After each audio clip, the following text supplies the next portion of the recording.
Pico the Gnome.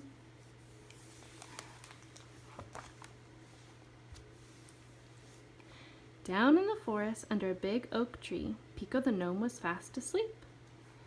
All you could hear was the sound of snoring. He was having an afternoon snooze. Two little birds came flying by. Wake up, Pico. Wake up, they whistled. It's your turn this week to do the cooking in the gnome's kitchen. You are going to be late.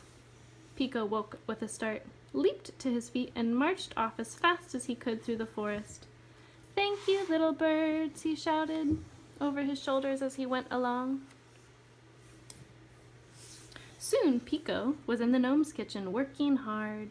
He stoked up the fire, filled the pot with water, and before long he had a good stew going. While Pico was stirring away, he sang a little song that he had made up. Stir the pot, and what's what?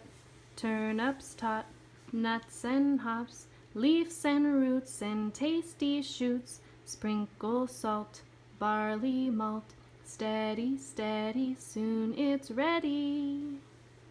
When the gnomes came home from work, they all said what a delicious stew it was. After the meal, Pico went for an evening stroll. Excuse me, sir. There we go. And he was gathering firewood and tasty herbs for the next day.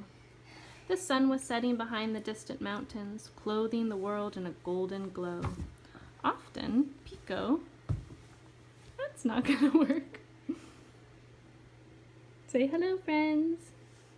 Hello, friends. All right, hop off the book so everyone else can see. The sun was beginning to set in the distant mountains, clothing the world in a golden glow. Often, Pico had wondered what lay behind the mountains and who lived there. Now, the evening air was filled with a scent of blossoms, and Pico began to feel drowsy. Two Picos. Two Picos. One, two. As soon as Pico's head touched the mossy pillow, his eyes shut fast.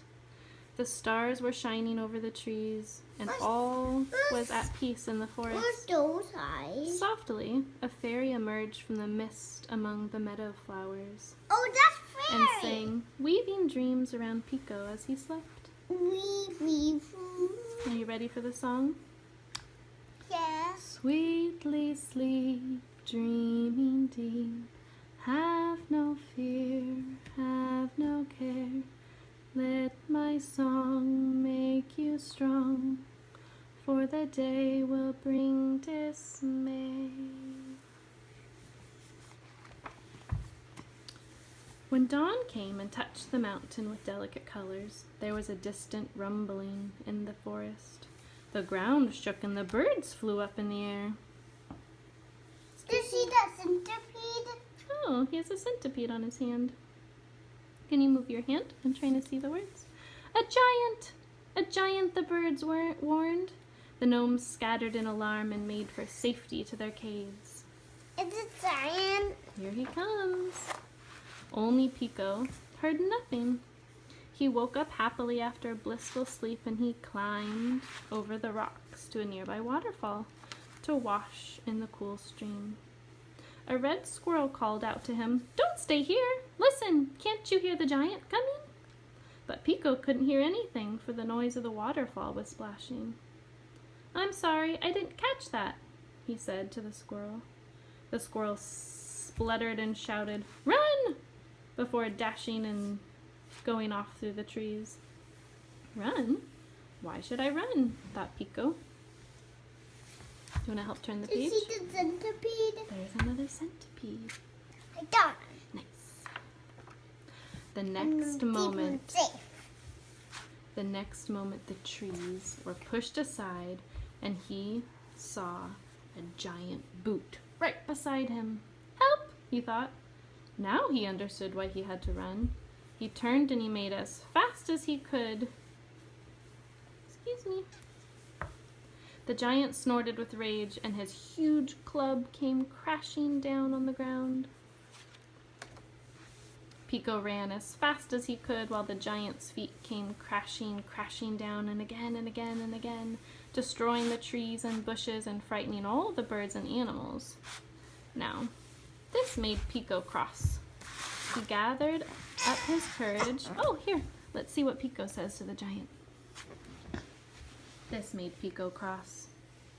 He gathered up all his courage. He turned around and he faced the giant, trying to look stout and bold. "Stop it!" he cried loudly. The giant towered over him. He came to a halt. He looked surprised. Could someone so small be so bold? Jumping in the house. Pico thought very quickly. He looked up at the giant and said, "I've been searching for the..." Can I see the words? Thank you. Pico said, "I've been searching for the strongest, kindest person in the world to be my friend. And I was told that the strongest, kindest person lived beyond the mountains. What's your name and where do you come from?" "Gongura. That's me," said the giant, "and I come from behind the mountains." "Yes," Pico replied, "I've been looking for you for such a long time, Gongura, and here you are. I found you at last. My name is Pico." The giant stooped down with a smile and said, "Hello, Pico." And Pico breathed a sigh of relief. "Do you really want to be my friend?" asked the giant, suddenly much more warm and gentle. He bent down and lifted Pico up to his knee. "Yes, I do," said Pico. "Gnomes and giants should be friends. We can help each other, you know. You can protect us with your great strength, and we can find treasures in the ground for you." "Well, I never thought of that," said the giant. "I just thought gnomes were unpleasant things like ants that got underneath my feet." "Let's be friends, then, Gongura," Pico said to the giant. "Yes," cried the giant, leaping up.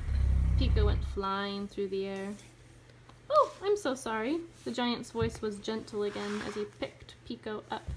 "I hope I didn't hurt you." "Oh, no, I'm fine," said Pico. "Now you go home to the mountains while I go back to the village and tell the other gnomes all about you. Come back soon and we'll all be friends." "That's a wonderful idea," said the giant, "and I'll try not to stand on any gnomes on my way home." And off he went, waving goodbye. Pico leaped about with glee as he realized that there was no need for the gnomes to be afraid of the giant anymore. And as he danced along to tell the other gnomes his story, he made up another song about how happy he was. The giant's not in this picture. Look, the gnomes are starting to dance and sing. They say, "Rumble bump goes my foot, stumble thump goes my boot, loaves and bread for me to eat, draughts of ale for a treat, bowls of milk for me to swallow, spoons of honeycomb to follow." What a wonderful day it had been. Stars and moon and sun, and now my story's done.